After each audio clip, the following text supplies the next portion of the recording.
Sabemos que, ao atritarmos dois corpos, elétrons são transferidos de um para o outro. Assim, uma régua atritada com um pano retira elétrons deste, o que faz a régua ficar com carga negativa e o pano com carga positiva. Este aparelho chama-se coulombímetro. Ele indica a quantidade e o sinal das cargas recebidas pelos corpos eletrizados. Observe. Se passarmos o pano, ele indicará uma carga positiva. Se passarmos a régua eletrizada no terminal do coulombímetro, ele indicará uma carga negativa. Verifica-se que corpos com cargas iguais se repelem e corpos com cargas opostas se atraem. No entanto, você pode observar que os corpos eletrizados atraem também objetos neutros. O mecanismo de atração entre corpos eletrizados e objetos neutros é diferente para condutores e isolantes. Nos condutores, a atração é explicada pela indução e nos isolantes, pela polarização. Mas o que tudo isso tem a ver com o nosso dia a dia? Para começar, a eletrização resultante do atrito entre os corpos está em toda a parte do mundo que nos rodeia.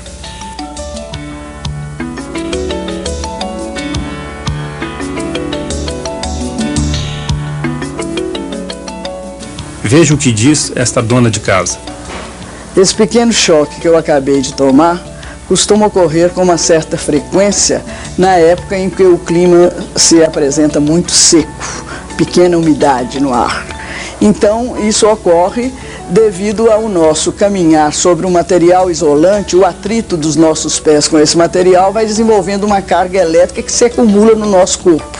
Quando nós tocamos a maçaneta, essa carga se descarrega. Uma comprovação de que é o atrito do nosso pé com o tapete que provoca um acúmulo de carga no nosso corpo pode ser mostrado com o uso do coulombímetro. Vocês estão vendo que o meu corpo está praticamente descarregado, não está acusando nenhuma carga no coulombímetro, e quando eu passo o pé no chão, eu vou então mostrando que está aparecendo uma certa carga.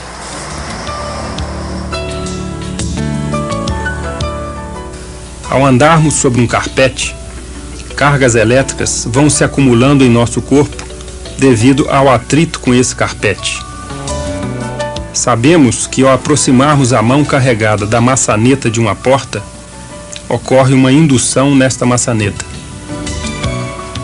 Quando tocamos a maçaneta, a carga nela induzida passa rapidamente para a nossa mão.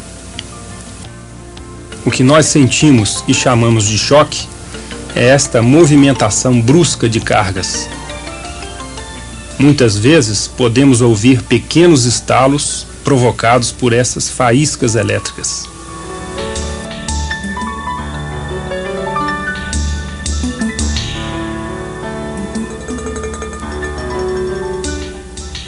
O atrito entre nossas roupas e o estofado de um carro é responsável também por pequenos choques na lataria desses carros. Hoje o dia está um pouco úmido, então o que eu fiz aqui foi apenas uma brincadeira, uma simulação. Mas num dia seco, esse choque realmente acontece. O que ocorre é que o atrito das nossas roupas com o estofado do carro gera cargas elétricas que ficam acumuladas no nosso corpo. Ao sairmos do carro e encostarmos na lataria, ocorre o choque.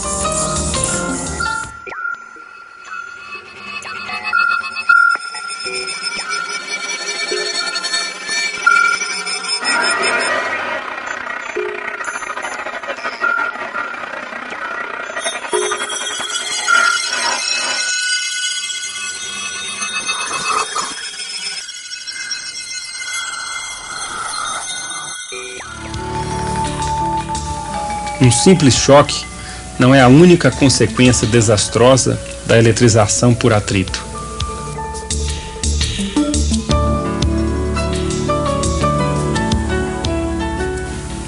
Veículos em movimento podem se eletrizar devido ao atrito com o ar.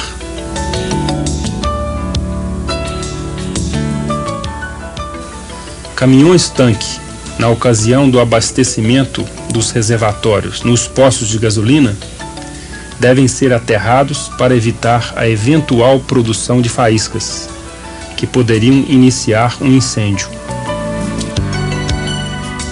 Aterrar significa ligar a Terra. Devido ao seu tamanho, nosso planeta está sempre apto a doar ou receber elétrons. Assim, um corpo eletrizado e isolado, quando ligado à Terra por um fio condutor, torna-se neutro devido às cargas que a Terra fornece ou recebe. Assim, ao chegarem no posto, os caminhões são ligados à Terra por um fio condutor, o que neutraliza qualquer carga em excesso que porventura eles tenham adquirido no atrito com o ar. Eliminada a possibilidade de ocorrência de centelhas elétricas, começa então o abastecimento. Em alguns países, fitas metálicas fixadas na parte inferior da lataria dos carros se arrastam pelo chão. Assim, as cargas elétricas que o veículo adquire devido ao atrito com o ar escoam continuamente para a terra. Aviões também adquirem cargas devido ao atrito com o ar.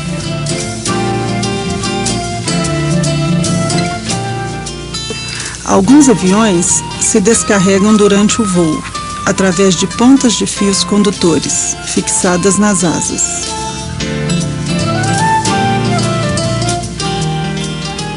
Outros se descarregam através de um fio condutor no trem de pouso. Este fio condutor faz o contato com a terra tão logo o avião toca o chão.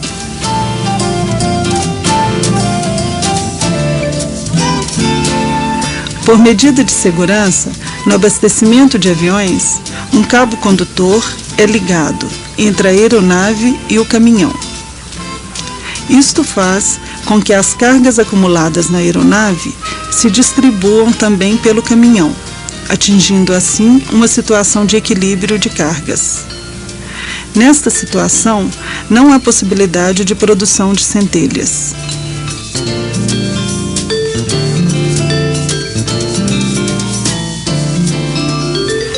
Nas fábricas de tecido, o atrito entre as peças das máquinas e o tecido produzem cargas eletrostáticas em diversas etapas da produção.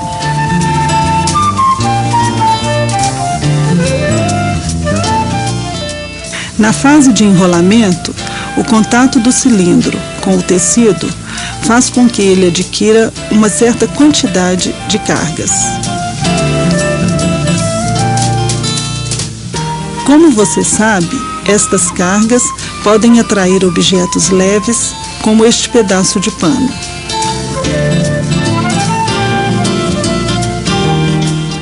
As cargas acumuladas no rolo de tecido podem provocar pequenos choques nos funcionários da fábrica.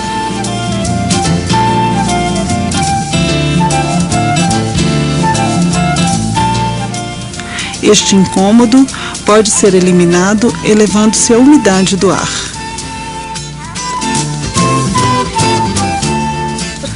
Pode parecer que os fenômenos eletrostáticos só causam transtornos, mas isto não é verdade.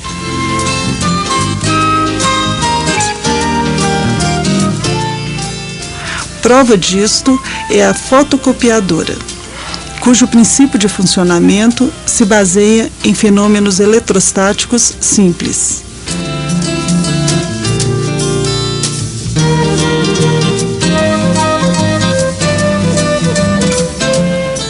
Este cilindro foi retirado de uma fotocopiadora como esta.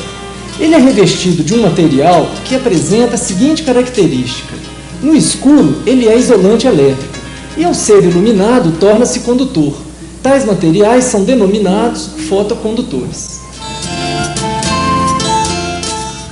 Mostraremos as etapas que envolvem a obtenção da fotocópia de um papel com a letra I. Este é o cilindro fotocondutor.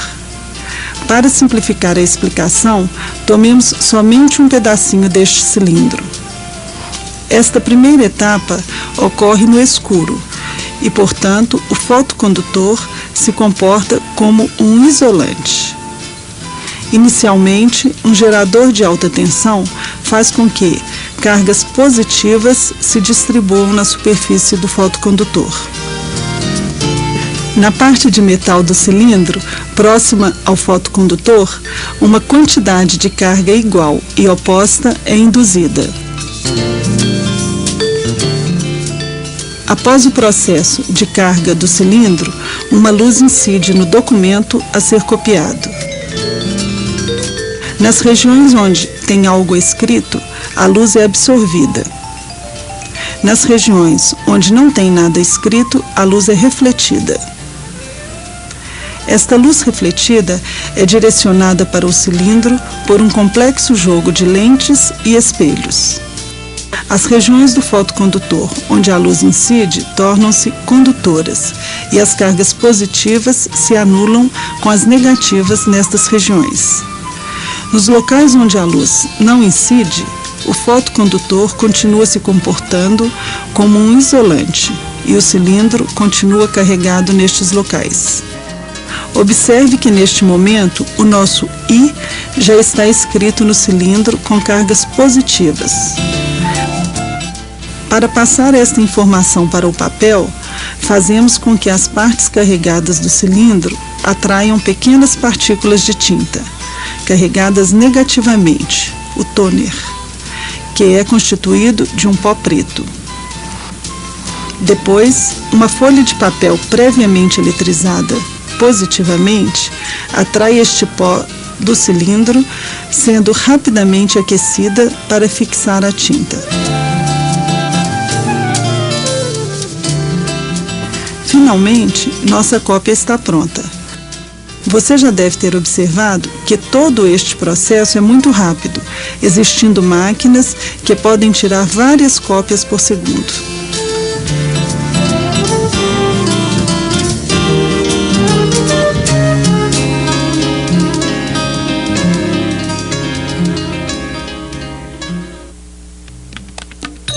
Numa fábrica de cimento, princípios eletrostáticos são utilizados para evitar a poluição atmosférica e o desperdício da produção.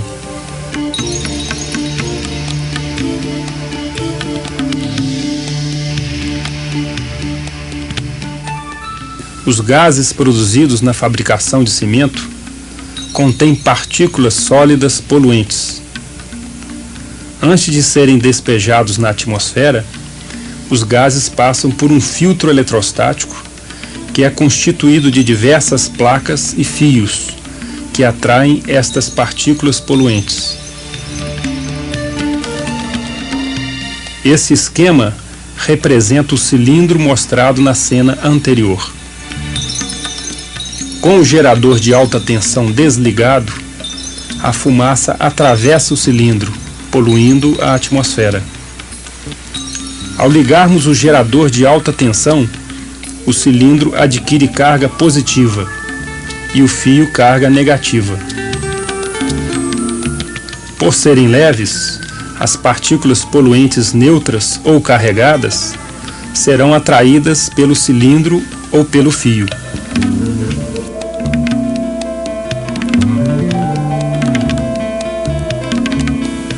Nas fábricas de cimento, as placas são golpeadas por martelos, para que as partículas grudadas caiam e sejam coletadas, o que permite um reaproveitamento da produção. Nesta fábrica, o filtro eletrostático retém 99,8% da quantidade de poeira que seria lançada na atmosfera.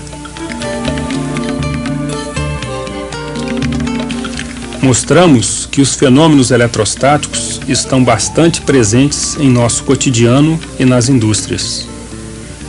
Tentar conhecer estes fenômenos contribui para que nos tornemos cidadãos críticos e atuantes, beneficiando a sociedade e a vida no planeta.